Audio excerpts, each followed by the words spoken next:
तो नमस्कार दोस्तों, हिंदी के एक और न्यू व मजेदार वीडियो में आपका स्वागत है। तो दोस्तों, आज के इस वीडियो में मैं बात करने वाला हूं एमए हिंदी साहित्य प्रथम सेमेस्टर के प्रयोजन मूलक हिंदी यानी कि पेपर 4 के महत्वपूर्ण प्रश्नों के बारे में। यानी कि दोस्तों, आज के इस वीडियो में अपन डिस्कस करेंगे जो प्रयोजन मूलक हिंदी है, जिसमें जो प्रथम जो इकाई है कामकाजी हिंदी, जो पहली इकाई है उसके मोस्ट आईएमपी प्रश्नों के बारे में। तो यदि आप भी एमए हिंदी साहित्य से एमए कर रहे हैं और आपका एमए फर्स्ट सेम का पेपर 4 जिसका नाम है प्रयोजन मूलक हिंदी, इसका पेपर होना है, तो आपके एग्जाम की दृष्टि से जो ये वीडियो है ना, ये रामबाण साबित होने वाला है। तो मतलब ये आपके लिए काफ़ी ज़्यादा इम्पोर्टेंट होने वाला है, आपको ये ज़रूर देखना चाहिए। तो दोस्तों, आइए वीडियो स्टार्ट करते हैं बिना किसी देरी के। तो हमारा जो पहली इकाई है जिसका नाम है कामकाजी हिंदी, इसका पहला ही प्रश्न है, भाषा से आप क्या समझते हैं, भाषा के स्वरूप को स्पष्ट कीजिए। मैं जैसा ही कि हिंदी बहुत ही सरल भाषा है, तो इसी प्रकार से मैं सरलता से आपको समझाता चल जाऊंगा। ठीक है, हमारा इसका उत्तर रहेगा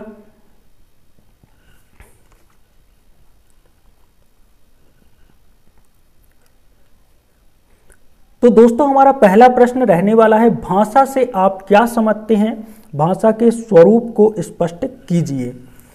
तो दोस्तों, इसका हम उत्तर लिखेंगे, भाषा शब्द भाष धातु से निष्पन्न हुआ है। ये भाषा शब्द है जो संस्कृत की भाष धातु से निष्पन्न मतलब उत्पन्न हुआ है।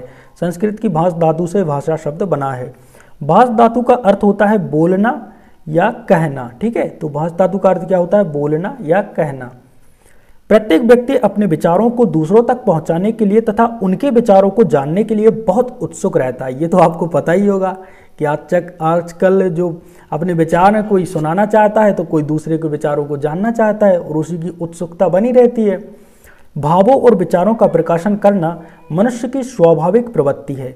आदिम मनुष्य के पास जब व्यक्त ध्वनियों की संपत्ति ना थी, आदिम मतलब प्राचीन मनुष्य, ठीक है, उनके पास ध्वनियों की संपत्ति ना थी, तब वह हाथ, पांव, आंख, सिर आदि के संकेतों से अपने भावों व विचारों को स्पष्ट करते थे। तो पहले के आदमी क्या करते थे, हाथ से, पांव से, इशारे टाइप के इशारे करके जो भी उनको बात कर रखनी कर पड़ती थी अपने एक दूसरे से। पहले भाषा नहीं वो बोलते थे, पहले वो आदि मानव टाइप के थे ना, तो उसमें वो क्या करते थे, इशारों से आदि इनके संकेतों से, कौन कौन से, हाथ के पाँव से, हाथ के पाँवों के, आँख और सिर, इनके संकेतों से अपने भावों और विचारों को स्पष्ट करते थे। आज भी कुछ पिछड़ी जातियां हैं आज भी जो इंगित भाषा का प्रयोग करती हैं। तो जो यदि हाथ, पांव, आंख, सिर की बात आ जाए तो ये इनसे जो भाषा बनती है तो उसको इंगित भाषा बोलते हैं। ठीक है, तो इससे आपको दिक्कत नहीं लेना। ऑस्ट्रेलिया के कुछ आदिम निवासी रात में अग्नि के समक्ष ही इंगित भाषा में विचार विनिमय करते हैं। इंगित भाषा मनुष्य को संस्कार रूप में प्राप्त है और वह बोली के साथ ही पूरक रूप में उसका प्रयोग करता जाता है। अब थोड़ी सा ये पूरक के रूप में मतलब पूरा करने वाली, ठीक है, बोली भी रहेगी साथ में इंगित भाषा भी रहेगी। इस प्रकार सामान्य अर्थ में हम कह सकते हैं कि भाषा भावों की अभिव्यक्ति और विचारों के विनिमय का सशक्त साधन है। ये आपके ऑब्जेक्ट में भी आ सकता है कि भावों के अभिव्यक्ति और विचारों के विनिमय का सशक्त साधन क्या है, तो वो क्या है, अपनी भाषा। डॉक्टर भोलाराम तिवारी के अनुसार, जो कि भाषा विज्ञान के वक्ता थे, ठीक है, वैज्ञानिक थे, उनके अनुसार क्या है, उन्होंने क्या कहा है, भाषा अपने व्यापकतम रूप में वह साधन है जिसके माध्यम से हम सोचते हैं, विचारों और भावों को अभिव्यक्त करते हैं। तो भोलाराम तिवारी जी थे, उन्होंने क्या कहा है, भाषा अपने व्यापकतम रूप में वह साधन है। उन्होंने भाषा को एक साधन माना, और कैसा साधन है, जिसके माध्यम से हम सोचते हैं, विचारों और भावों को अभिव्यक्त करते हैं। इस बात को उन्होंने क्या कहा, भाषा कहा। साथ ही एक और वैज्ञानिक थे जिनका नाम था लक्ष्मी सागर वार्ष्णेय जी। इनके अनुसार भाषा समाज से अर्जित की जाने वाली परिवर्तनशील एवं क्लिष्टता से सरलता की ओर, क्लिष्टता मतलब कठिनता मान लो, ठीक है, कठिनता से सरलता की ओर बढ़ने वाली सामाजिक वस्तु है। ठीक है, इन्होंने ये कहा कि जो भाषा है वो समाज से अर्जित की जाने वाली परिवर्तनशील भी है, भाषा परिवर्तित भी होती है, और क्लिष्टता यानी कि कठिनता से सरलता की ओर बढ़ने वाली एक सामाजिक वस्तु माना इन्होंने भाषा को। ठीक है,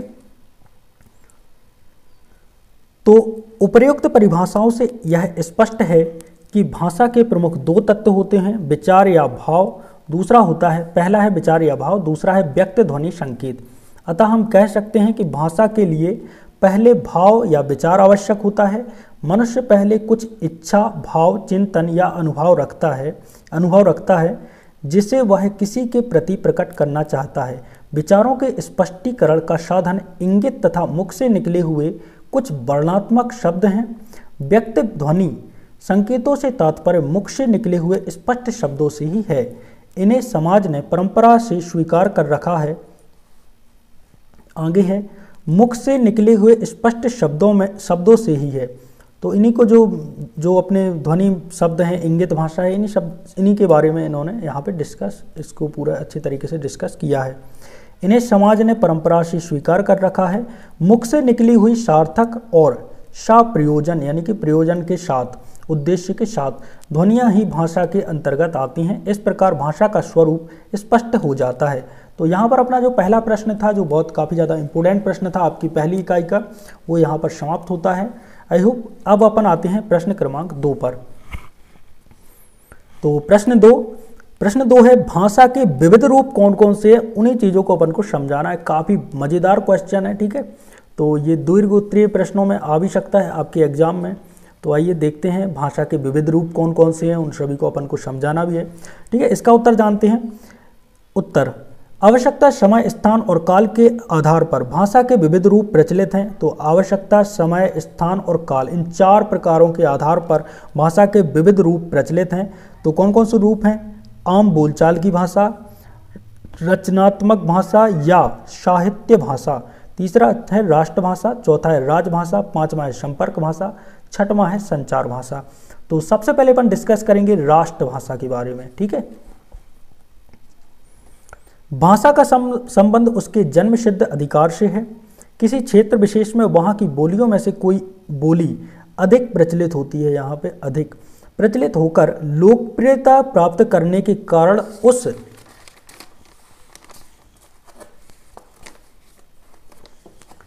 आई होप आपको दिखाई दे रहा होगा यहाँ, ठीक है।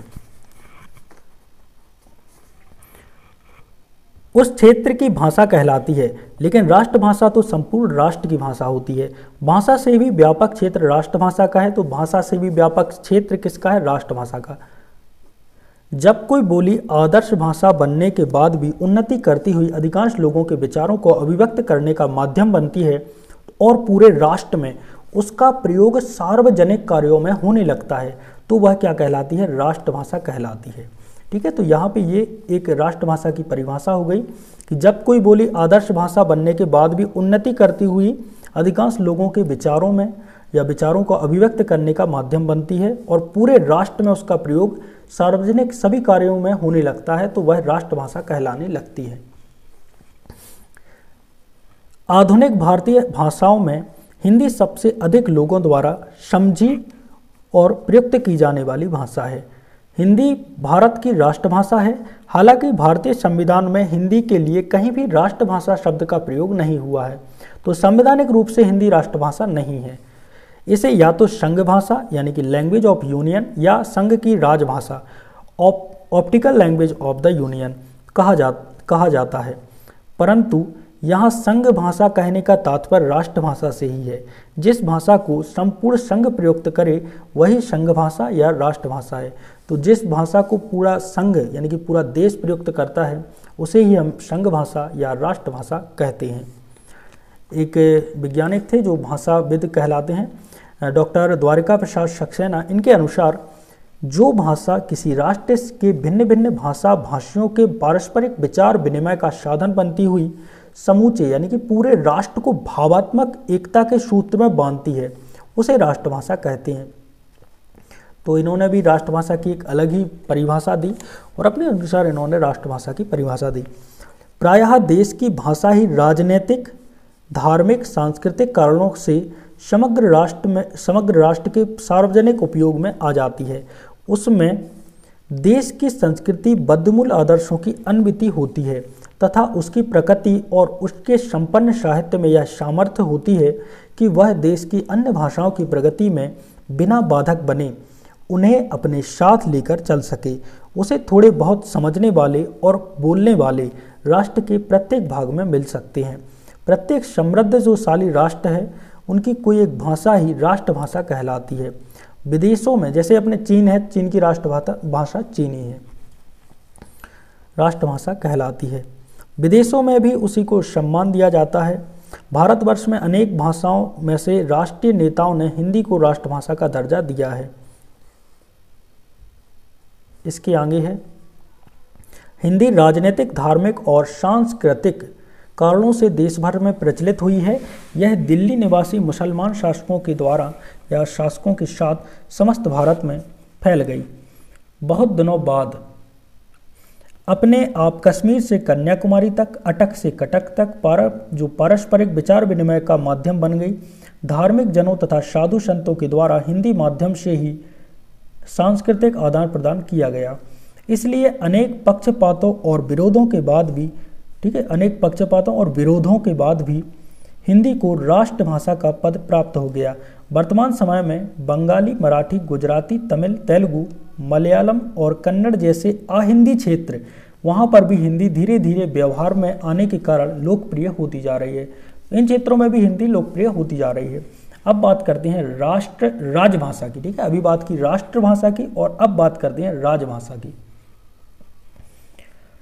राजभाषा, जिस भाषा का प्रयोग, आई होप आपको अच्छे से दिख रहा होगा, राजभाषा, जिस भाषा का प्रयोग राज्य के कार्यों के लिए किया जाता है उसे राजभाषा कहते हैं। इस प्रकार भाषा या विभाषा ही राजभाषा बन सकती है, बोली नहीं बन सकती। बोली में ये क्षमताएं नहीं होती हैं क्योंकि उसमें ना तो एक रूपता होती है, एक रूपता का गुण नहीं होता बोली में, और परिभाषिक मानक शब्दावली भी नहीं होती बोली की, ठीक है। तो इस कारण बोली नहीं बन सकती। बाकी विभाषा या भाषा है वो राजभाषा बन सकती है।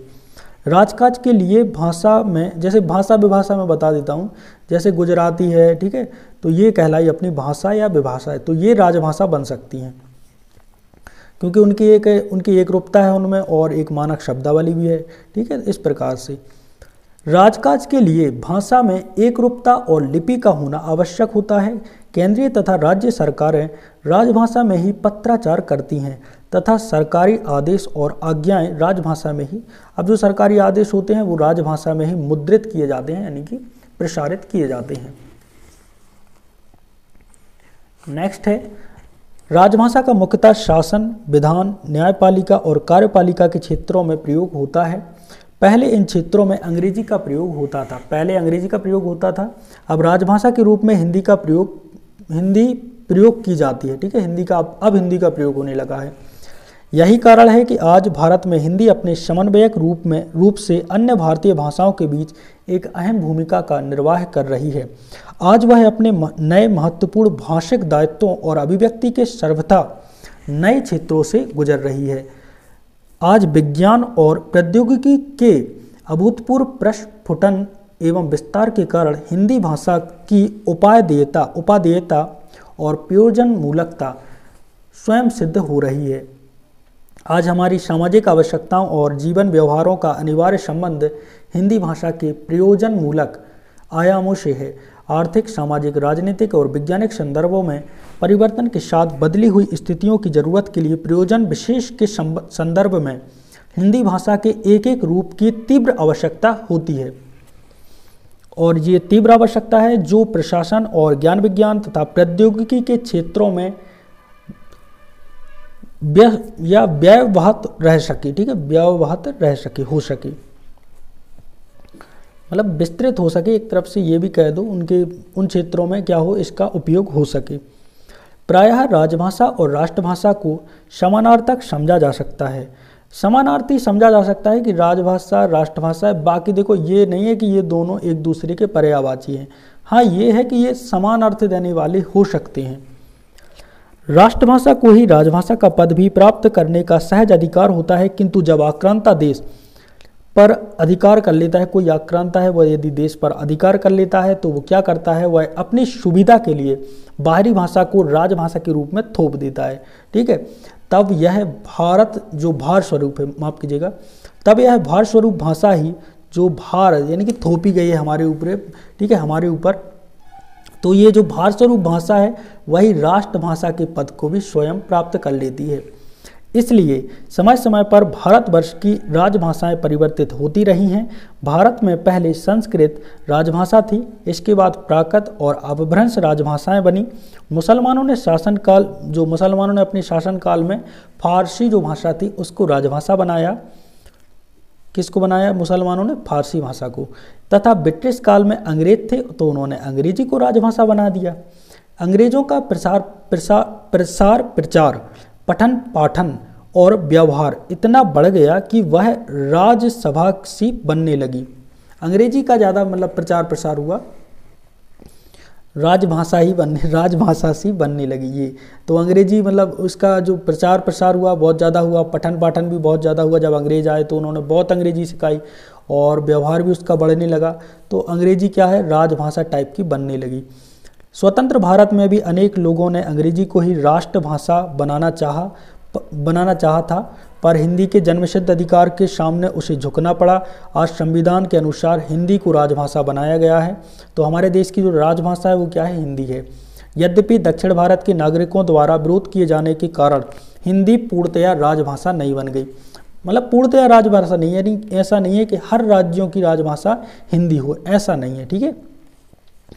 हिंदी जब राजभाषा के पद पर आसीन हुई तो उसके लिए भी एक मानक रूप की आवश्यकता पड़ी, जिसमें अनिवार्यता, स्पष्टता, एकरूपता, सुनिश्चितता और औचित्य तो आपने देखिए पिछली बार पढ़ा होगा। ठीक है। औचित्य का निर्वहन होना आवश्यक हुआ। औचित्य होता है उचित का भाव, इसका निर्वहन होना आवश्यक हुआ।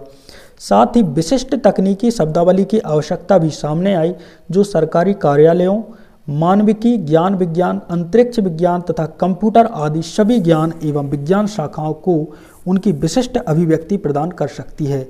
अतः स्वतंत्रता के बाद से आज तक हिंदी भाषा को अधिक प्रयोजनीय, तर्कसंगत, वैज्ञानिक, हिंदी भाषा को बहुत अधिक प्रयोजनीय, तर्कसंगत, वैज्ञानिक तथा सार्थक बनाने की दिशा में प्रयत्न किए जाकर इन क्षेत्रों में उसका मानक रूप तैयार किया गया है। अब अपन बात करते हैं, अभी तक हमने दो चीज़ों की बात की, राष्ट्रभाषा और राजभाषा की। अब दोस्तों हम बात करेंगे संचार भाषा के बारे में। संचार भाषा, संचार मानव जीवन की प्रथम आवश्यकता है। संचार एक दूसरे से जब अपन बात करते हैं तो उसे अपन संचार भाषा कह सकते हैं। ठीक है, एक तरफ से संवाद करना।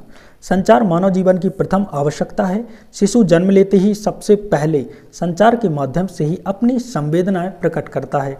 वह शारीरिक पीड़ाओं और आवश्यकताओं जैसे भूख लगना, बच्चा है वो रोता है, उसे भूख लग जाती है तो सबसे पहले वो थोड़ी उसे भाषा का ज्ञान थोड़ी रहता है, लेकिन वो संचार भाषा के माध्यम से तो क्या करता है, उसको पता चल जाता है कि इसको भूख लग आई। नींद आना, कहीं दर्द होना आदि पर रोकर प्रकट करता है। तो बच्चा क्या करता है, शारीरिक पीड़ाएं, उसको जब शारीरिक पीड़ाएं जैसे भूख लगती है, नींद आती है या कहीं दर्द होता है तो वो रोकर प्रकट करता है। माँ बच्चे के रोने का अर्थ समझकर तदनुसार उपाय भी कर देती है। ये बहुत ही क्या ही बात करें, माँ को भी पता चल जाता है कि बच्चे को क्या दर्द है। ठीक है, और माँ उसी प्रकार से उपाय भी कर लेती है। इस प्रकार रोना बच्चे की संचार भाषा बनी। जो रोना है वो क्या है, अब बच्चे की संचार भाषा। ठीक है, तो रोना बच्चे की संचार भाषा बनी, जिसे केवल उसकी माँ ही समझ पाती है, बाकी और कोई नहीं समझ पाता। हाँ, उसके पिता भी समझ सकते हैं। शिशु का जैसे जैसे विकास होता है वह मुस्कुराना सीख लेता है। उसकी यह मुस्कान भी उसकी संवेदनाओं को 10 सेकेंड का समय दीजिए।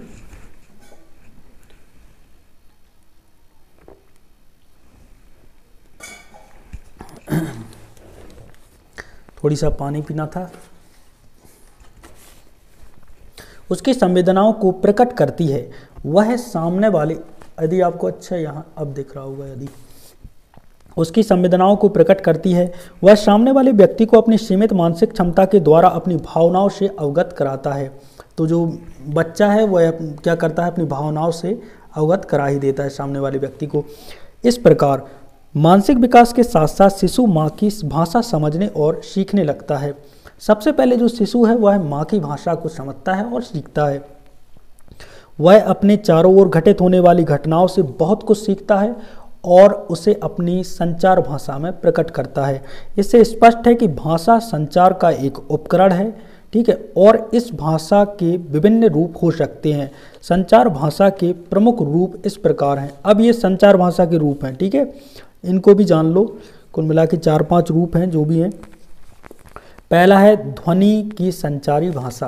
ध्वनि की संचारी भाषा किस प्रकार से होगी, आइए जानते हैं। शब्दों के बिना भी ध्वनि अपने निजी अर्थ की अभिव्यंजना करती है। उदाहरण के लिए शहनाई की धुन शादी के आयोजन को सूचित करती है। इसी तरह अरब देशों में प्रयुक्त किए जाने वाले संगीत से यह स्पष्ट पहचान होती है कि वह संगीत खाड़ी देशों के भौगोलिक क्षेत्र से संबंधित है। इसी प्रकार घंटी की ध्वनि यह प्रकट करती है कि पूजा या आरती हो रही है। मृदंग की ध्वनियाँ दक्षिण भारत की पहचान कहलाती हैं। तो ये ध्वनि वाला कहलाए ध्वनि की संचारी भाषा। चित्रों की संचारी भाषा नंबर 2। चित्रों के माध्यम से चित्रों की संचारी भाषा को अभिव्यक्त किया जाता है। एक जो कार्टूनिस्ट होता है, कार्टून के माध्यम से अपनी भावनाओं को पाठकों तक संप्रेषित करता है। बड़ी से बड़ी घटना हो या बात को वो कार्टून के द्वारा पूरी गहराई के साथ समझाया जा सकता है। तो बना देते हैं ना कार्टून वाले जो मतलब पेपर रहते हैं, न्यूज़पेपर उसमें आते हैं, तो उसको अपन कह सकते हैं चित्रों की संचारी भाषा। यदि उसी बात को शब्दों के द्वारा बताया जाए तो पहले कुछ लिखना पड़ेगा और पाठक को पढ़ने में काफ़ी समय देना पड़ेगा, तब वह यह समझेगा, मतलब तब वह समझ पाएगा। लेकिन इतने पर भी जो जानकारी और आनंद पाठक को कार्टून के द्वारा मिलेगा उससे वह अधिक बात को समझ लेगा। यानी कि एक ही कार्टून में आप लोगों ने, जो कार्टूनिस्ट होते हैं, एक ही कार्टून में पूरी बात रख देते हैं। तो यहाँ पर भी उसी को समझाया गया है, उसी का वर्णन दिया गया है। जब बोलती फिल्मों का आविष्कार नहीं हुआ था तब गूंगी फिल्मों में ही, पहले पता है जो मतलब केवल बोलती फिल्में नहीं थी, उसमें आवाज़ नहीं आती थी, चित्र बाकायदा आते थे, तो उसमें गूंगी फिल्मों में ही भावनाओं को अभिव्यक्ति देती थी। जो गूंगी फिल्में रहती थी वो ही भावनाओं को अभिव्यक्ति देती थी और दर्शकों के बीच में लोकप्रिय थी। बोलती फिल्म के आविष्कार के बाद चित्रों की संचारी भाषा विकसित रूप में प्राप्त हो गई। इसी प्रकार नक्शे की भी भाषा होती है। नक्शे में लकीर होती है, रंगों की सहायता से जानकारी दे दी जाती है। रेखा चित्र और डायग्राम भी अपनी जानकारी की अभिव्यक्ति भली भांति दे देते हैं।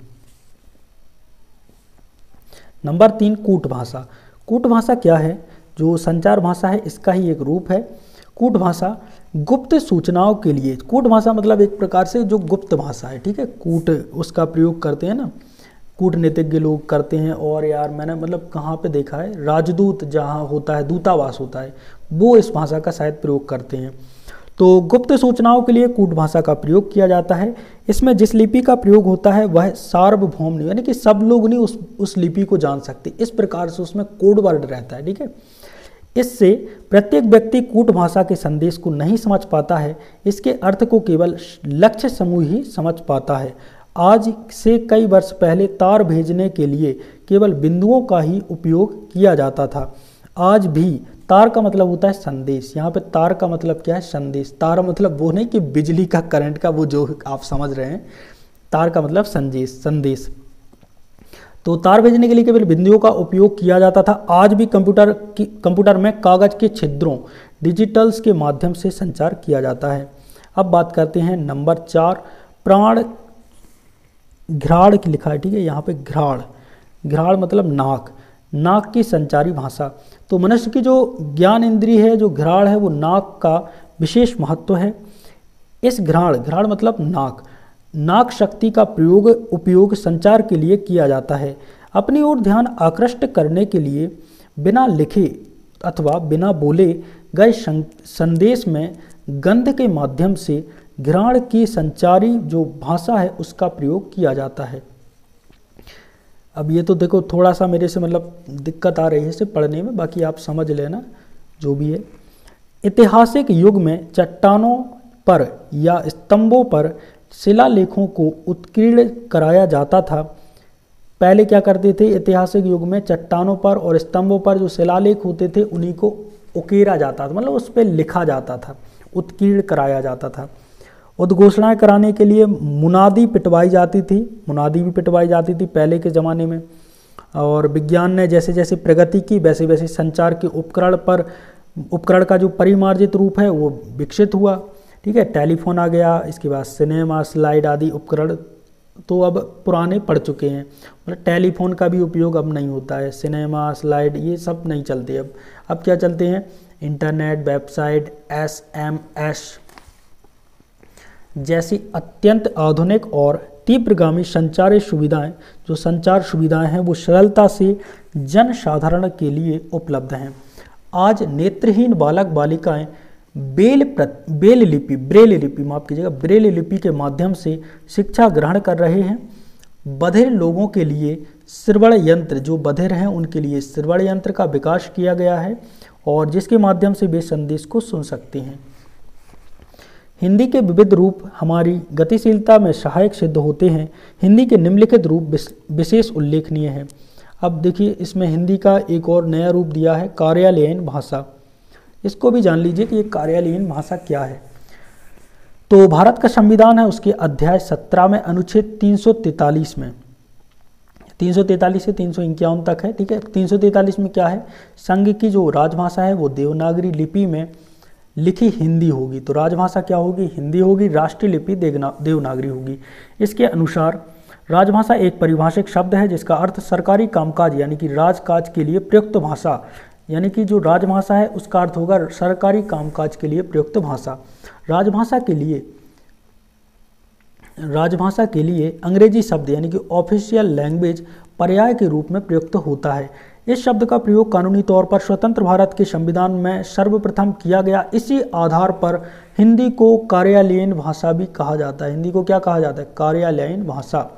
तो एक और यदि पूछ लिया जाए वहाँ पे प्रश्न ऑब्जेक्ट में कि हिंदी का दूसरा नाम क्या है, तो कार्यालयीन भाषा या राजभाषा। ठीक है, राजभाषा का क्षेत्र मुख्यतः शासन, प्रशासन, विधान, कार्यपालिका और विधि न्यायालय है। ठीक है, सामान्यतः देश की राष्ट्रभाषा को ही उसके मानक रूप में राजभाषा का स्थान दिया जाता है। 15 अगस्त 1947 को भारत स्वतंत्र हुआ था और 14 सितंबर 1949 के दिन हिंदी को राजभाषा का गरिमामय पद प्राप्त हुआ, 14 सितंबर 1949 को। और इसी कारण हर साल 14 सितंबर को भारत में राजभाषा दिवस मनाया जाता है। ठीक है, तो यानी कि राष्ट्रीय भाषा दिवस और मतलब हिंदी दिवस मनाया जाता है 14 सितंबर को। और 10 जनवरी इसको मनाया जाता है विश्व हिंदी दिवस। राजभाषा अधिनियम सभी सरकारी कार्यालयों, उपक्रमों, संस्थानों, निगमों तथा भारतीय रिजर्व बैंक RBI, राष्ट्रीय कृषि ग्रामीण बैंक, विकास बैंक तथा सभी राष्ट्रीयकृत बैंकों एवं वित्तीय संस्थानों पर लागू होते हैं। कार्यालयीन हिंदी के अनुकूल दिशा और गति प्रदान करने में कार्यालयों में प्रयुक्त प्रारूपण, टिप्पण, सार लेखन, रिपोर्ट आदि में अत्यधिक महत्वपूर्ण स्थान रहा है। कर्मचारी की तत्परता, भाषाई दक्षता और अभ्यास से प्रारूपण, टिप्पण, सार लेखन, रिपोर्ट, अनुवाद आदि की भाषा में भी स्पष्टता, शुद्धता, सरलता और वैज्ञानिकता एवं प्रभावी रूप से प्रकट होती है। तो अब अपन आते हैं प्रश्न क्रमांक 3 पर। आपको मतलब 10 सेकेंड रुकिए, मैं पानी पी लेता हूँ थोड़ा सा, क्योंकि क्या है कि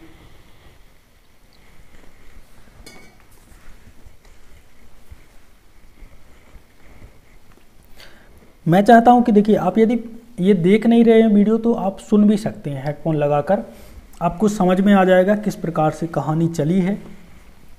ठीक है, अब आते हैं प्रश्न क्रमांक 3 पर। व्यावहारिक पत्र से आपका क्या अभिप्राय है? माफ कीजिएगा, व्यापारिक पत्र से, व्यापारिक पत्र से आपका क्या अभिप्राय है? इसकी आवश्यकता एवं कार्य बताइए। अथवा व्यावसायिक पत्र के महत्व की विवेचना कीजिए।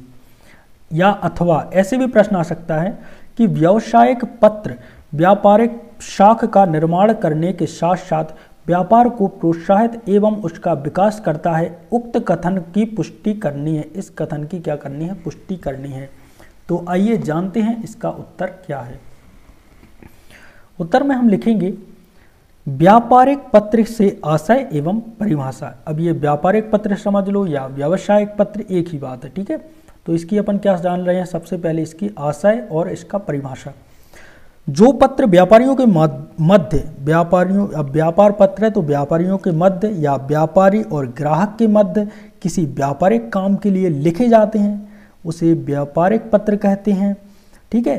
तो जो पत्र व्यापारियों के मध्य या व्यापारी और ग्राहक के मध्य किसी व्यापारिक काम के लिए यानी कि व्यापार के काम के लिए लिखे जाते हैं उसे व्यापारिक पत्र कहते हैं। कभी कभी जो व्यापारी होते हैं कुछ सुविधाओं की प्राप्ति अथवा शिकायतों के विषय में शासकीय अथवा अर्धशासकीय संस्थाओं से भी पत्र व्यवहार करता है। ये पत्र भी व्यापारिक पत्र कहलाते हैं। जो हर्वर्ट ए केशन इनके अनुसार प्रत्येक निर्गमित पत्र आपकी संस्था का यात्री है। यह विक्रेता है, मतलब जो विक्रेता है उसका क्या कर लेता है, संदेश ले जाता है। यह शांत होता है पर गूंगा नहीं है। यह ग्राहकों को आकर्षित करता है या भगा देता है। यह संस्था की ख्याति निर्माण में सहायता पहुंचाता है। ये बात की है हर्वर्ट ए केशन ने। थोड़ी सा यहाँ पे अब आगे हम बात करेंगे। देखो कुछ चीज़ों को अपन क्या करेंगे, उसकी जो हेडिंग है उसको अपन पढ़ लेंगे और उसी को समझ लेंगे, ठीक है। तो एक अन्य विद्वान है उन्होंने जो व्यापारिक पत्र है उसकी परिभाषा इन शब्दों में की है कि एक श्रेष्ठ जो व्यापारिक पत्र है लेखक का प्रतिनिधि होता है। जिस प्रकार एक श्रेष्ठ जो व्यापारिक पत्र है वो लेखक का प्रतिनिधि होता है, जिस प्रकार किसी प्रतिनिधि या एजेंट द्वारा ठीक से व्यवहार न करने की दशा में उसके मालिक को हानि पहुंचाने की आशंका रहती है, उसी प्रकार एक खराब ढंग से लिखा गया पत्र, मतलब जो व्यापारिक पत्र है वो अच्छे ढंग से लिखना चाहिए, ठीक है, क्योंकि वो लेखक का क्या होता है, प्रतिनिधि होता है। तो एक खराब ढंग से लिखा गया पत्र लेखक के उद्देश्य की पूर्ति नहीं कर सकता। अब आप देखिए पत्र में कुछ भी लिख दें तो यार आपका उद्देश्य की पूर्ति नहीं होगी। आपको एक विनम्र भाव से पत्र को लिखना होगा। एक श्रेष्ठ व्यापारिक पत्र में लेखक का व्यक्तित्व प्रतिबिंबित होता है। व्यापारिक पत्र के उद्देश्य, व्यापारिक पत्र लिखने के 3 उद्देश्य होते हैं। पहला होता है व्यक्तिगत रूप में संपर्क किए बिना संप्रेषण का सुविधाजनक माध्यम प्रदान करना। संप्रेषण मतलब 2 लोगों की बातचीत। कोई सूचना, नंबर 2 कोई सूचना का आदान प्रदान करना, और नंबर 3 किए गए व्यवहारों या वायदों का लेखा जोखा रखना। देखो पत्र के माध्यम से हम किए गए वायदों या व्यवहारों का लेखा जोखा रख सकते हैं। तो भाई अब व्यापारिक पत्र है। देखिए एक और यहाँ पे मैं एक छोटी सी स्टोरी बता देता हूँ। जैसे 2 लोग हैं, एक ये लोग हैं, एक ये है, ठीक है, ये 2 लोग कहलाए, ठीक है। तो इसने क्या किया, इससे 20 लाख रुपए उधार मांगे या कोई भी वस्तु मांगी। ये दोनों व्यापारी हैं और इसने यदि जो व्यापारिक पत्र है वो उसका प्रयोग नहीं किया तो क्या होगा, यदि ये बाद में पैसे मंगाएगा ये नहीं देगा, और यदि इसके पास लिखित कुछ नहीं है कि इसने एक पत्र दिया था तो फिर क्या है, कानून भी इसका साथ नहीं देगा। कुछ इस प्रकार से रहता है। तो व्यापारिक पत्र इस प्रकार से बहुत ही ज़्यादा इम्पोर्टेंट भी हो जाते हैं। तो इसलिए जो व्यापारिक पत्र हैं उसके आप महत्व को जानते हैं या आवश्यकता को। आधुनिक युग प्रगतिशील व्यापारिक युग है। अपन ये जानते हैं कि जो आधुनिक युग है वो प्रगतिशील भी है और व्यापार का युग है। यद्यपि आधुनिक समय में संचार के उन्नतिशील साधन उपलब्ध हैं, परंतु व्यापार का मूल आधार पत्र व्यवहार ही है। व्यापार को हमें पत्र व्यवहार में ही करना चाहिए, ठीक है। एक प्रभावी और सही ढंग से लिखा गया पत्र व्यापार में लाभदायक हो सकता है और इसके विपरीत एक घटिया ढंग से लिखा गया पत्र व्यापार में हानि भी पहुंचा सकता है। अच्छी भाषा में सही ढंग से लिखा गया पत्र ग्राहक या अन्य जो व्यापारी है उसको आकर्षित करता है। व्यापारिक पत्र जो व्यवहार है उसका महत्व निम्न बातों से स्पष्ट हो जाता है। एक रहते, अब देखिए इसमें मैं ज़्यादा नहीं जाऊंगा, इसमें हेडिंग पढ़ते हैं, ठीक है। व्यापारिक क्षेत्र के विस्तार में सहायक। तो आप चाहें तो आप इसे अच्छे तरीके से पढ़ सकते हैं। बाकी मैं आपको बता दूं जो व्यापारिक पत्र होता है वो क्या करता है, इन बातों को स्पष्ट कर देता है किनको, जो व्यापारिक क्षेत्र होता है, जो व्यापारियों का जो क्षेत्र होता है उसके विस्तार में भी सहायता देता है। इसका वर्णन आप कर सकते हैं इस प्रकार से। नंबर 2 रचनात्मक शक्ति के रूप में। तो रचनात्मक शक्ति, ठीक है, तो इससे क्या होता है एक प्रकार से हमने आपको पहले ही बताया है, जो अपनेपन की भावना है वो इसमें हो जाती है। ठीक है, इसके बाद है नंबर 3, प्रतियोगिता का सामना करने के लिए। तो कोई भी प्रतियोगिता है उसका सामना करने के लिए भी ये जो व्यापारिक पत्र है वो उसका महत्व बहुत ही ज़्यादा इम्पोर्टेंट हो जाता है। व्यक्तिगत भेंट से भी अधिक प्रभावी होता है। मैंने ये बात भी आपको बताई है, जो व्यापारिक पत्र है वो व्यक्तिगत भेंट से भी ज़्यादा प्रभावी। हमारे पास एक रखा रहता है ना पत्र, किसी ने कहा क्या सबूत है, भाई ये है हमारे पास पत्र है, ये सबूत है, समझ रहे। मितव्ययिता, ठीक है, मितव्ययिता यहाँ पे ये थोड़ा सा आप लोग समझ जाएंगे कि मितव्ययिता क्या है। औद्योगिक क्षेत्र दूर दूर तक फैले होने के कारण व्यक्तिगत संपर्क जो है बहुत महंगा पड़ता जा रहा है। इस प्रकार से जो मितव्ययिता है वो आपके लिए काफ़ी ज़्यादा सुगम हो सकती है। नंबर 6, शिकायतों का समायोजन। आपके जो व्यापार पत्र है उसमें यदि आपको कोई दिक्कत आ जाती है तो आपका जो शिकायत है वो हो जाएगी। यदि आपके पास जो व्यापारिक पत्र है, यदि उससे मतलब व्यापारिक पत्र का आपने इस्तेमाल किया है तो आपकी शिकायतें हैं वो जल्दी से उनका जो समायोजन है वो हो जाएगा। पारंपरिक निर्णयों का लिखित प्रमाण और जो पारस्परिक निर्णय रहेंगे उनका लिखित प्रमाण आपके पास मिल जाएगा। नंबर 8, व्यापारिक भवन की सुदृढ़ नींव की स्थापना में सहायक। इसके बाद कुछ और हैं। नंबर 9, सेवाओं एवं वस्तुओं की विक्रय वृद्धि। अब इसमें भाई विक्रय वृद्धि भी होती है, ये आप देख लेना, देखिए मैंने रोक दिया है। नंबर 10, ख्याति का निर्माण करना तथा इनमें वृद्धि करना। नंबर 11, ऋणी की वसूली। अब एक पत्र रहेगा तो ऋण की भी वसूली आप कर सकते हैं। व्यापारिक पत्र के कार्य। अब देखिए व्यापारिक पत्र के कार्य कौन कौन से होते हैं। तो पहला कार्य होता है लिखित ब्यौरा रखना, दूसरा कार्य होता है व्यापार को प्रोत्साहित करना, तीसरा होता है साख का निर्माण करना। तो ये होता है, यहाँ पे अपना प्रश्न होता है खत्म। ठीक है, साख या ख्याति, साख को ख्याति भी बोलते हैं। तो इसके बाद आते हैं अपन प्रश्न क्रमांक 4 पर। एक श्रेष्ठ व्यापारिक पत्र के क्या आवश्यक तत्व हैं। ठीक है, इसमें भी आपको क्या करना है, इसमें ये आपको बताना है कि एक श्रेष्ठ व्यापारिक पत्र है वो कैसे तैयार होता है, या अथवा व्यावसायिक पत्र की भाषा जितनी सत्य, नम्र एवं सरल होगी, पत्र उतना ही आकर्षक एवं प्रभावशील होगा। इस कथन की पुष्टि कीजिए। व्यावसायिक पत्र व्यवहार में संक्षिप्तता का आशय अस्पष्टता से नहीं होता है, स्पष्ट कीजिए। तो आइए जानते हैं एक श्रेष्ठ व्यापारिक पत्र के जो आवश्यक तत्व हैं उन सभी के बारे में। तो एक आदर्श व्यावसायिक पत्र से आशय क्या है, एक आदर्श व्यावसायिक पत्र क्या है, जो इन 3 चीज़ों को पूरा कर ले, इन 3 कार्यों को करे। लिखित ब्यौरा रखे, व्यापार को प्रोत्साहित करे और साख का निर्माण करे। ठीक है, थोड़ी सा इसमें विस्तृत बात लिखी गई है कि वर्तमान युग स्पर्धा का युग है। इस युग में बिना व्यावसायिक पत्र व्यवहार के व्यवसाय है उसके विकास में, मतलब व्यवसाय में विकास संभव नहीं है। एक आदर्श व्यावसायिक पत्र उसे कहते हैं जो पत्र अपने उद्देश्य की पूर्ति करता है, और व्यावसायिक पत्र का प्रमुख उद्देश्य व्यापार का विकास करना है।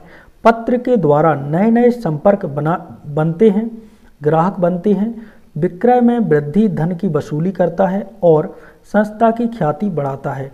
पत्र के द्वारा नए बाजारों की खोज की जाती है जिससे मांग में वृद्धि होती है। एक और बात बता दें, जैसे आपने कोई दुकानदार होगा, कोई भी दुकानदार है, वो क्या करेगा, उसके पास जैसे 6 ग्राहक जा रहे, उधारी वाले हों जैसे भी हो, तो वो यदि उसका लेखा जोखा करेगा तो वो ज़्यादा फायदेमंद होगा। ठीक है, इस प्रकार से अपन समझ सकते हैं कि जो व्यावसायिक पत्र है वो इस प्रकार से महत्व रखता है।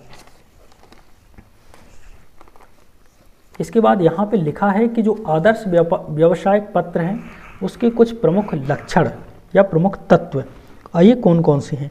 तो व्यावसायिक पत्र की श्रेष्ठता 2 बातों पर निर्भर करती है। एक होती है पत्र की बाह्य पक्ष और एक होता है पत्र का आंतरिक पक्ष। बाह्य पक्ष को पहले अपन जान लेते हैं।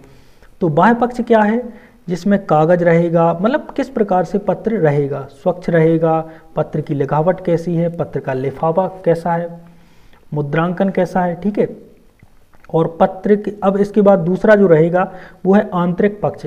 पहले हम थोड़ा सा इसे जान लेते हैं। इसमें देखिए कागज तो देखो एक श्रेष्ठ किस्म का कागज होना चाहिए, स्वच्छता, कागज पर कोई गंदगी ना हो, पत्र की लिखावट, लिखावट टाइप की हुई सुंदर होनी चाहिए, ठीक है।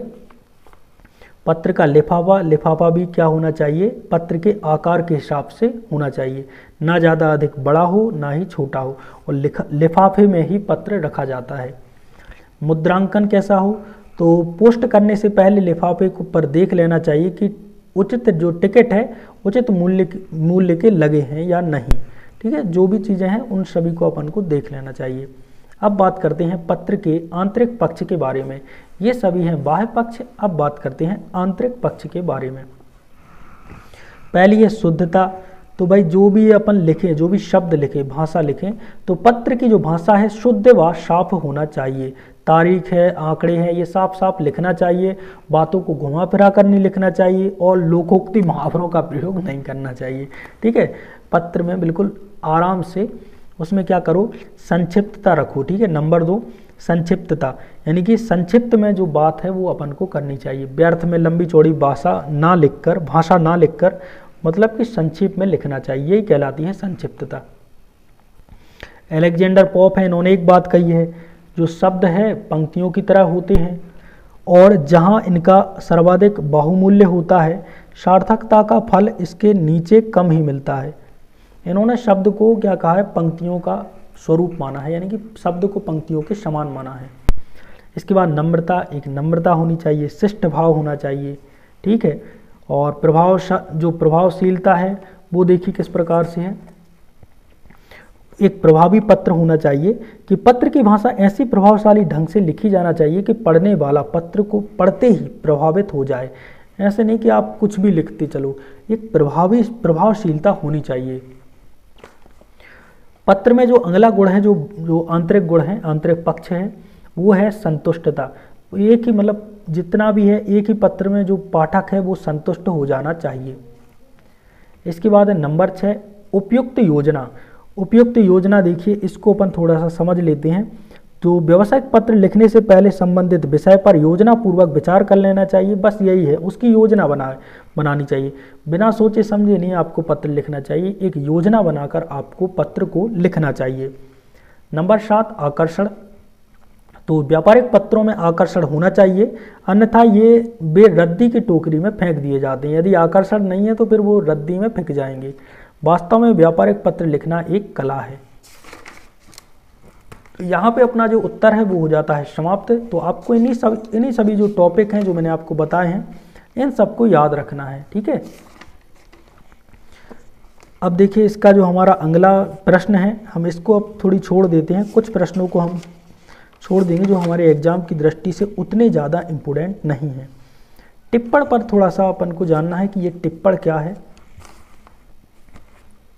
आई होप आपको अच्छे से दिख रहा होगा यहाँ पे टिप्पण। तो हमारा प्रश्न क्रमांक 6 जिसका नाम है टिप्पण, और रियलिटी में तो अपना प्रश्न चौथा प्रश्न है ये। टिप्पण का अर्थ समझाते हुए, टिप्पण का अर्थ समझाते हुए उसके उद्देश्य पर प्रकाश डालिए। टिप्पण, जो इस टिप्पण का अर्थ क्या होता है ये जानते हैं इसका उत्तर। टिप्पण का अर्थ, टिप्पण के लिए अंग्रेजी में नथिंग शब्द है, NOTHING, sorry nothing, NOTING, noting, इसको तो नोटिंग पढ़ेंगे यार, नथिंग कहाँ से लिखा है, नोटिंग है, ठीक है। इस शब्द का प्रयोग किया जाता है। अंग्रेजी में जो नोटिंग है इसका हिंदी अनुवाद टिप्पण होता है।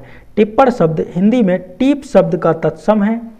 टीप के अनेक अर्थ होते हैं, जिसमें से एक अर्थ टोकना भी होता है। टोकना क्या कहलाता है ये हम आगे समझेंगे कि लिखा पढ़ी के काम में टोकना शब्द का अर्थ किसी पुस्तिका या वही पर किसी बात को लिख देना या सूत्रबद्ध कर लेना। किसी पुस्तिका या वही पर किसी बात को लिख देना या सूत्रबद्ध कर देना, ये कहलाता है टोकना। इसी प्रकार से किसी पुस्तक या वही पर लिखे या सूत्रबद्ध किए गए विचार को टिप्पण या टीप कहा जाता है। एक बात और समझ लीजिए, टिप्पण को टीप भी कहा जाता है। क्या है टिप्पण, इसकी परिभाषा यहाँ पे लिखिए। एक सेकंड आप फिर से थोड़ा सा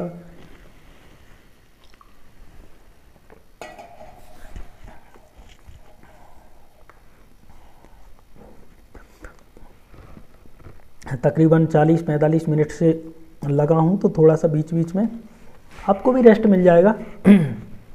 तो टिप्पण की परिभाषा क्या है? किसी पुस्तक या बही पर लिखे या सूत्रबद्ध किए गए विचार को टिप्पण भी कहा जाता है, को भी टिप्पण कहा जाता है।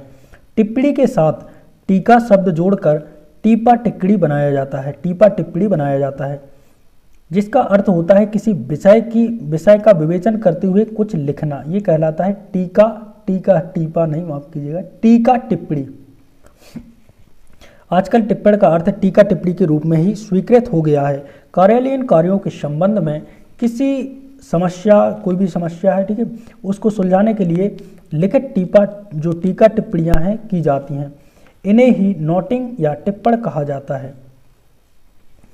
तो टिप्पण का कार्य क्या है? कार्यालयीन कार्यों के संबंध में कोई भी समस्या को सुलझाना। ठीक है, आइए जानते हैं टिप्पण के उद्देश्य। पहले है टिप्पण के उद्देश्य। विद्वानों ने टिप्पण के उद्देश्यों पर विचार करते हुए उसके निम्नलिखित प्रमुख उद्देश्य निर्धारित किए हैं। सबसे पहला है किसी समस्या को निपटाने के लिए किसी कार्यालय में किए गए समस्त विचार एवं कार्यवाही का लेखा जोखा रखना। एक तो ये हो गया टिप्पण का उद्देश्य।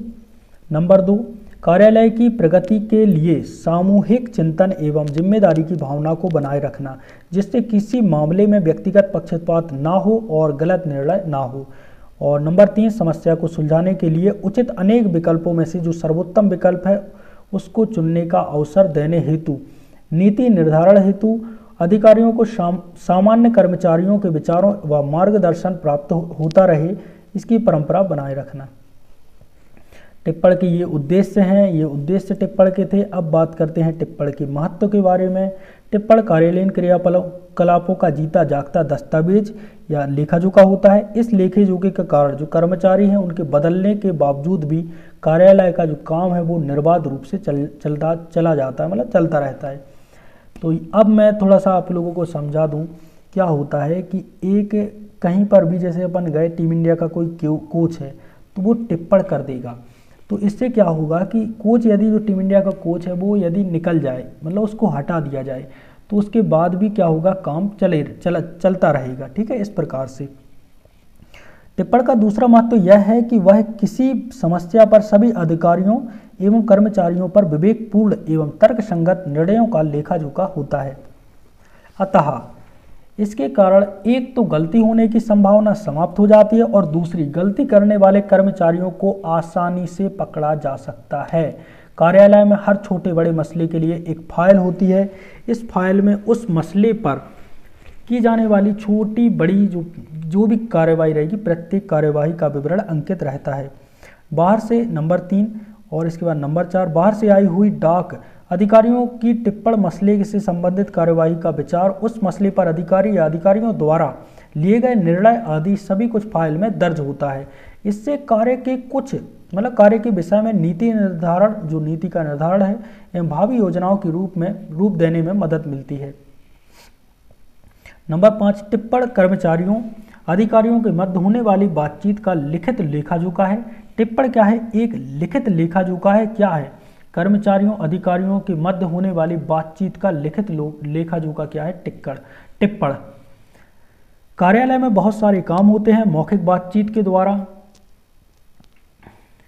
सभी मुद्दों पर बातचीत कर पाना और उनके संबंध में निर्णय ले पाना बहुत ही ज़्यादा कठिन होता है। अतः इस लिखित वार्तालाप की प्रणाली का अर्थात टिप्पण का महत्व, टिप्पण यानी कि लिखित वार्तालाप की प्रणाली, इसका महत्व स्वतः ही सिद्ध हो जाता है। इस प्रकार हम देखते हैं कि किसी भी कार्यालय में कार्यालय के कार्यों को सुचारू रूप से संपादित करने के लिए टिप्पण का अत्यधिक महत्व है। वास्तव में टिप्पण किसी मसले पर लिखित रूप से अपना सुझाव देने का एक सशक्त साधन है और उस मसले को निपटाने में भी सहायक होता है। यहाँ पे निपटाने में भी सहायक होता है। तो इस प्रकार से टिप्पण पे अपन ने बात की, टिप्पण का अर्थ समझाया और उसके जो उद्देश्य थे उन पर भी अपन ने बात की, उद्देश्य एवं महत्व। तो दोस्तों हमारा जो अगला महत्वपूर्ण प्रश्न है वो है, एक अच्छे टिप्पण में क्या क्या विशेषताएं होती हैं, उन पर प्रकाश डालिए। आइए इसका उत्तर जानते हैं। एक अच्छे टिप्पण में निम्नलिखित विशेषताओं का होना आवश्यक माना जाता है। सबसे पहले है नंबर 1, समस्याओं का समाधान। टिप्पणकर्ता को टिप्पणी लिखते समय विचाराधीन समस्या का समाधान करने के लिए उचित सुझाव प्रस्तुत करना उचित माना जाता है। यदि कई सुझाव प्रस्तुत किए जाएं तो सर्वोत्तम विकल्प की ओर संकेत कर देना भी उचित माना जाता है। नंबर 2, पूर्वापूर्व पर क्रम युक्तता।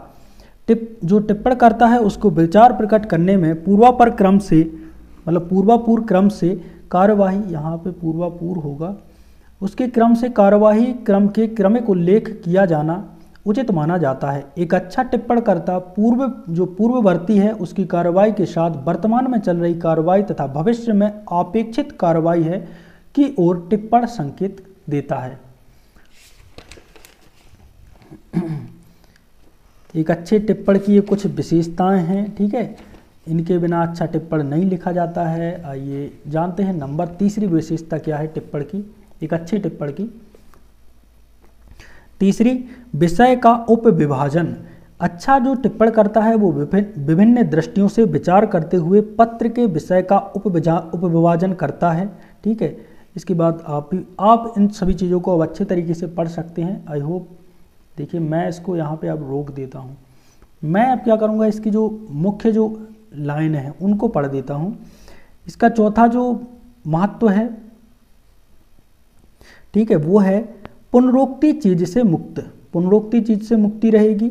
व्यक्तिगत आपेक्षों, मतलब इसके लाभ टाइप के कह लो आप, व्यक्तिगत आपेक्षों से मुक्त हो जाएंगे आप, और संक्षिप्तता एवं स्पष्टता रहती है। और एक अच्छे टिप्पण है उसके ये गुण हैं एक तरफ से कही जाए, ठीक है, एक या विशेषताएं कही जाए। और संयत यानी कि सदी भाषा का प्रयोग, टिप्पण में सदी भाषा का प्रयोग होना चाहिए, संक्षिप्त रहना चाहिए, व्यक्तिगत अपेक्षाएं नहीं रहनी चाहिए, उसमें पुनरुक्ति नहीं रहनी चाहिए, ठीक है। ये सब उसमें टिप्पण के अंतर्गत आ जाते हैं, टिप्पण की विशेषताओं के अंतर्गत। नंबर 8, अन्य पुरुष है उसकी शैली का प्रयोग हो। इसमें प्रथम मतलब मध्य पुरुष और उत्तम पुरुष ना हो, अन्य पुरुष शैली का प्रयोग हो। बस ये है हमारी टिप्पण की जो विशेषता है। यहाँ पे टिप्पण की विशेषताएं खत्म हो जाती हैं। ये नहीं अपन करेंगे, अब कुछ और अपन नेक्स्ट कुछ मज़ेदार प्रश्न देखते हैं। इसके बाद है पल्लवन। ये भी एक इम्पोर्टेंट प्रश्न है, तो हम डायरेक्ट पल्लवन किसे कहते हैं, हमारा प्रश्न है पल्लवन किसे कहते हैं। अथवा, इसको अथवा में क्या लिखेंगे, पल्लवन करते समय किन किन बातों का ध्यान रखना चाहिए। तो भाई पल्लवन कहलाता है किसी एक बात, एक श्रुति या एक उक्ति, एक मुहावरा या एक लोकोक्ति, उसका विस्तार करना क्या कहलाता है, पल्लवन। तो हिंदी भाषा में पल्लवन यानी कि सार लेखन या संक्षेपण का विपरीतार्थक है। संक्षेपण का विपरीत अर्थ क्या है, पल्लवन। संक्षेपण में छोटा करना होता है, जबकि पल्लवन में विस्तारित करना होता है। इस विस्तारण में विषय विशेष, जो विषय विशेष है उसके मूल भाव की व्याख्या की जाती है। सामान्यतः इसके लिए जो विषय दिया जाता है वह कोई मुहावरा, मैंने पहले ही बताया है, लोकोक्ति अथवा सूक्ति या काव्य पंक्ति आदि कुछ भी हो सकता है। हिंदी भाषा में अनेक ऐसी उक्तियां प्रचलित हैं जो आकार में अत्यंत लघु होते हुए भी व्यापक गर्भित होती हैं। हिंदी में गद्य और पद्य दोनों में ही यत्र तत्र साहित्यकारों द्वारा गागर में सागर भरने की प्रवृत्ति पाते हैं, किंतु गूढ़ोक्तियों तथा सामाजिक कथनों को स्पष्टता समझ पाना सबके बस की बात नहीं। कुछ ऐसी उक्तियां रहती हैं उनको समझना मतलब स्पष्ट से नहीं अपन समझ सकते हैं। यही आकर विस्तारण पल्लवन की, मतलब जो बहुत ही डेंजर लेवल की कुछ पंक्तियां थी जिनको अपन नहीं समझ पाते थे, उसी के लिए यहीं आकर विस्तारण यानी कि पल्लवन की आवश्यकता पड़ी। तो विस्तारण मतलब होता है पल्लवन, एक ही बात है, ठीक है। और विस्तारित करना यानी कि पल्लवित करना। पल्लवन में मूल गले में पता नहीं क्या दर्द हो रहा है, जब से बोल रहा हूँ थोड़ा थोड़ा प्रॉब्लम आ रही है, बाकी देखते हैं। पल्लवन में मूल वाक्य में कहे विचार सूत्रों को सही सही अर्थ में पकड़ने की जो चेष्टा की जाती है, विचार अथवा भाव का तार करना, साथ ही में उसमें तारतम्य बनाए रखकर प्रस्तुत करना ही पल्लवन कहलाता है। तारतम्य है भाई, अलग ही लेवल के इसमें मतलब शब्द चल रहे हैं।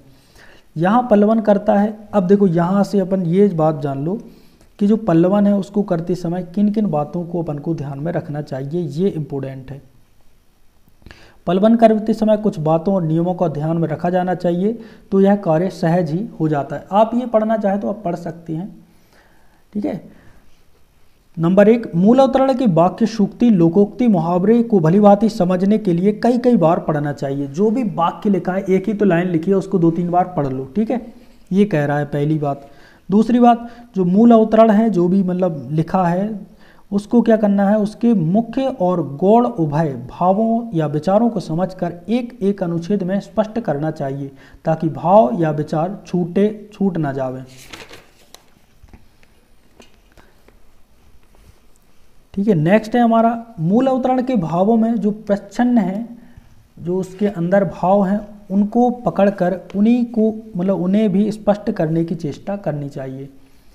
नंबर 4, अर्थ, नंबर 3 के बाद नंबर 4, अर्थ या विचार का स्पष्टीकरण करते समय उसकी पुष्टि के लिए यत्र तत्र पृथक से उदाहरण तथा तथ्य भी प्रस्तुत किए जा सकते हैं।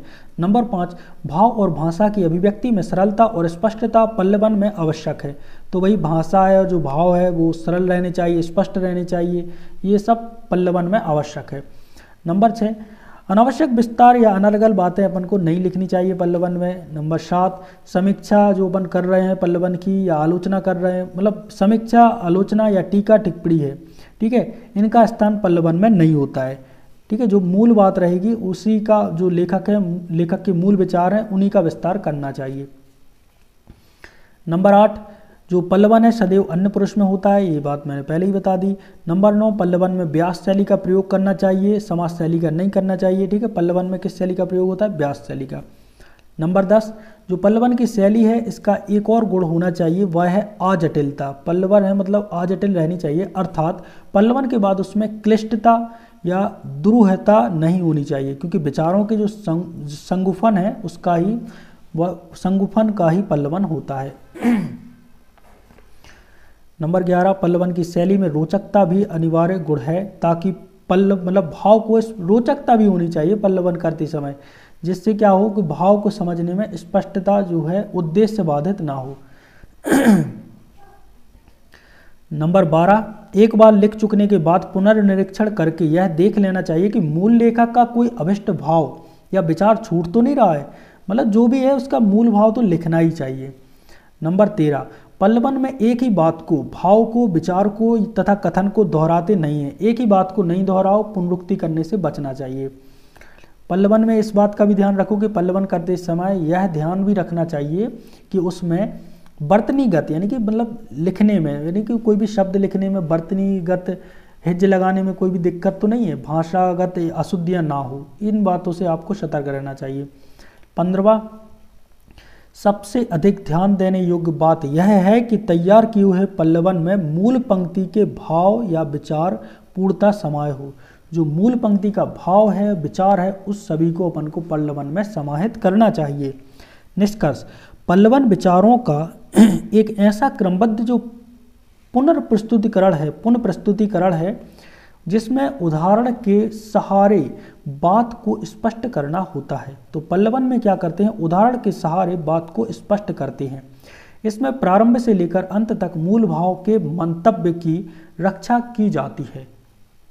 पल्लवन एक कला है जिसे सतत अभ्यास से, अब देखो पल्लवन है वो आप अभ्यास से ही सीख सकते हैं। पल्लवन का एक उदाहरण है, जैसे सबे दिन होत ना एक समान, सब दिन होत ना एक समान। तो इसका पल्लवन जैसे करें, इतनी सी बात को पल्लवित करना है, तो देखिए कितना बड़ा इसमें बना दिया गया है। पल्लवन, प्रकृति परिवर्तनशील है, जीवन और जगत की गति सदैव एक जैसी नहीं रहती है। प्रातःकाल का सूर्य संध्या काल में निस्तेज हो जाता है, मतलब शाम को निस्तेज हो जाता है, उसका तेज वैसा नहीं रहता जैसा प्रातःकाल में रहता है, या धूप मतलब मध्यकाल में रहता है। तो आज समस्त व्यंजनों का भोग करता पाया जाता है, यानी कि जो है वो आज समस्त व्यंजनों का भोग कर रहा है, वह कल भूख से बिलखता फिरता है। दाने दाने को तरसता हुआ व्यक्ति धन संपदा के असीम समुद्र में तैरते हुए मिलता है। राजा रंक और रंक राजा बन जाते हैं। आनंद से फूला ना समाने वाला अगले पल विपत्तियों से घिरा हुआ आंसू बहाता नजर आता है। उन्नति के शिखर पर आसीन व्यक्ति दूसरे ही क्षण अवनीति के गर्त में जा गिरता है। शबे दिन होत न एक समान का सत्य हमें भगवत गीता के स्थित प्रज्ञ बनने का उपदेश देता है, जिसका आशय यह है कि हम सुख दुख लाभ हानि जय पराजय में समभाव से रहें, क्योंकि हम नश्वर देहधारी नहीं हैं, आत्मा हैं जिसका संबंध प्रकृति के विरोधों से नहीं वरन जो अखंड आनंद का स्वरूप है उससे है, जिसकी प्रकृति केवल शांत है उससे है, और इसी कारण किसी की गति एक सी नहीं रहती, समय भी एक सा नहीं रहता है। शब दिन होत ना एक समान, इसका हमने यहाँ पर पल्लवन यहाँ पे दिया रखा है। ठीक है, यहाँ पे एक और है कि प्रमाणन अंकेक्षण की रीढ़ की हड्डी है। प्रमाण करना ये वो अंकेक्षण की रीढ़ की हड्डी, इसका पल्लवन यहीं पे दिया हुआ है। अब ये आप देख लेना। इसी की तरह इसका उल्टा होता है संक्षेपण। यहाँ पे प्रश्न क्रमांक 14। तो संक्षेपण को अपन रहने देते हैं, अब इसमें कुछ और देख लेते हैं, इम्पोर्टेंट कुछ हो तो देख लेते हैं। संक्षेपण करने की विधि देख लेते हैं। अब देखो संक्षेपण पढ़ा नहीं है भाई, विधि का क्या करेंगे। चलो ठीक है, तो यहाँ पे अपनी जो इकाई 1 के जो IMP प्रश्न थे, देखो संक्षेपण का इतना बता देते हैं कि संक्षेपण में क्या रहेगा कि जैसे बहुत मतलब ये मान लो अपन ने जहाँ पे पल्लवन किया ना, ये इस प्रकार पूरा जो वाक्य रहेगा उसको एक संक्षेप में अपन को अपने स्थिर दिमाग से उसका सार लिखना ही संक्षेपण कहलाता है।